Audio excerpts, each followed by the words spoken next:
इससे पहले भी सदर ट्रंप ने ट्विटर पर यह कहा था कि क्रिसमस तक सब फौजियों को घर आ जाना चाहिए, जबकि तालिबान के साथ किए गए मुआहदे के तहत मई 2021 तक फौजियों का इनखला मुकम्मल होना है।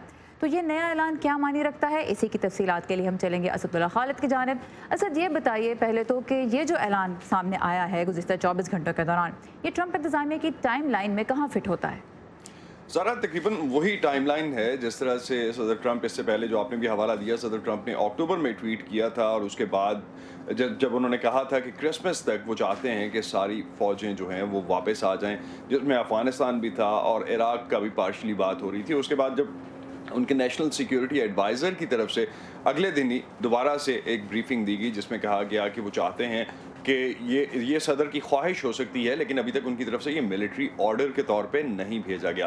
तो एज़ पर प्लान जो था कि नवंबर तक जो है वो 4,500 से 5,000 तक फ़ौजी अफ़गानिस्तान में होंगे और उसके बाद जो है जनवरी तक 2,500 तक फ़ौजी हो जाएंगे। तो ऑलमोस्ट उसी प्लान के तहत फ़िलहाल ये सारी चीज़ें चल रही हैं। कल जब नए जो सेक्रेटरी डिफेंस हैं उनकी तरफ से जो प्रेशर देखा, इनफैक्ट उन्होंने सवाल तो नहीं लिए उसमें, लेकिन उसमें उनका कहना यही था कि उन्होंने सबको इसमें एतमाद में लिया है, चाहे वो नेटो के चीफ हैं, चाहे वो अफ़गानिस्तान के सदर हैं। लेकिन दोनों साइड से अगर हम देखें तो हमें डिफरेंट ओपिनियंस भी नज़र आती हैं। ख़ासतौर पे नेटो के चीफ की तरफ से इस हवाले से जो बयान आया उसमें उन्होंने कहा कि हम इकट्ठे इस जंग में गए थे, तो हमें निकलने के लिए सर्टनली जो है इकट्ठे ही फैसला करना चाहिए। तो उस हवाले से अपेरेंटली यहाँ पे अमेरिका में तो यही बात हो रही है, ख़ासतौर पे जो ट्रंप एडमिनिस्ट्रेशन की तरफ से बात हो रही है कि उन्होंने इन सबको एतमाद में लिया है और उसके बाद वो ये फैसला करने जा रहे हैं। लेकिन लॉजिस्टिक्स के हवाले से जो डिफरेंट कॉर्नर्स हैं, ख़ासतौर पे मिलिट्री एस्टेब्लिशमेंट के जो कॉर्नर्स हैं, उनके कंसर्न्स अभी तक हैं और कुछ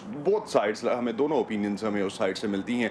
कुछ के ख्याल में अगर प्रेसिडेंट इलेक्ट बाइडन कल ये फैसला करते हैं कि फ़ौजें बढ़ाई जाएँ तो ये कोई बहुत बड़ी बात नहीं होगी, ये दोबारा बढ़ाई भी जा सकती हैं। ठीक है, तो इस हवाले से फिर वाशिंगटन के जो सियासी हलके हैं उनका क्या रद्द-ए-अमल सामने आ रहा है? क्योंकि ये दिलचस्प बात है कि अक्टूबर में जो जिस तरफ का इशारा दिया गया था उसको आगे बढ़ाने की अब ऑफिशियली बात नवंबर में आके हो गई। तो जो सियासी हलके हैं वो क्या कह रहे हैं?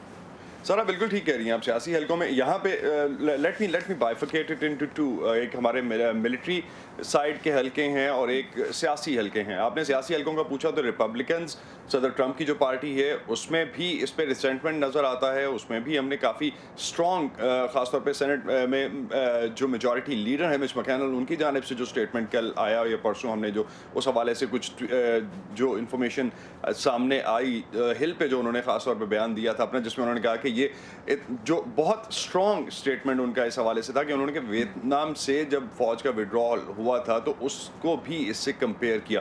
तो वो एक काफ़ी कंसर्न है within the Republicans as well. इसके अलावा भी रिपब्लिकन पार्टी में कुछ और लीडर्स जो हैं उन्होंने भी इस पे कंसर्न्स का इज़हार किया, लेकिन इसके साथ साथ डेमोक्रेट्स की तरफ से भी अपने कंसर्न सामने आ रहे हैं। तो दूसरा हल्का जो है, एक तो पॉलिटिकल साइड है, पॉलिटिकल साइड भी इस पे को बहुत खुश नज़र नहीं आती। ख़ासतौर पे अगर हम देखें विद इन द पार्टी, सदर ट्रंप की पार्टी में भी इस पे रिजर्वेशंस हैं और वो इसको डिफरेंट काफ़ी एक्सट्रीम मेजर के तौर पे देखते हैं और वो कहते हैं कि ये आगे आने वाले प्रेसिडेंट को शायद डिसाइड करना चाहिए था। और फौज की तरफ से भी या मिलिट्री एस्टेब्लिशमेंट की अगर हम बात कर लेते हैं, ये जो पुराने हल्के हैं फौज के, जो एक्स सर्विस ऑफिसर्स हैं उनकी तरफ से भी स्टेटमेंट्स जो हैं वो मिक्स हैं। कुछ के ख्याल में ये हो सकता है, कुछ के ख्याल में लॉजिस्टिकली पॉसिबल नहीं है जिस तरह से अब तक ये स्टेटमेंट सामने आई। और जैसा आपने जिक्र किया कि मिच मैकोनेल ने तो यहाँ तक कहा कि जो हमें नुकसान पहुँचाना चाहते हैं वो इससे खुश होंगे और ये साइगोन से यानी वियतनाम से भी जो इनखला हुआ था उससे भी ज़्यादा एम्बैरेसिंग सिचुएशन हो सकती है। असदुल्ला खालिद हमारे साथ है कैपिटल हिल से। Thank you very much Asad for the detail.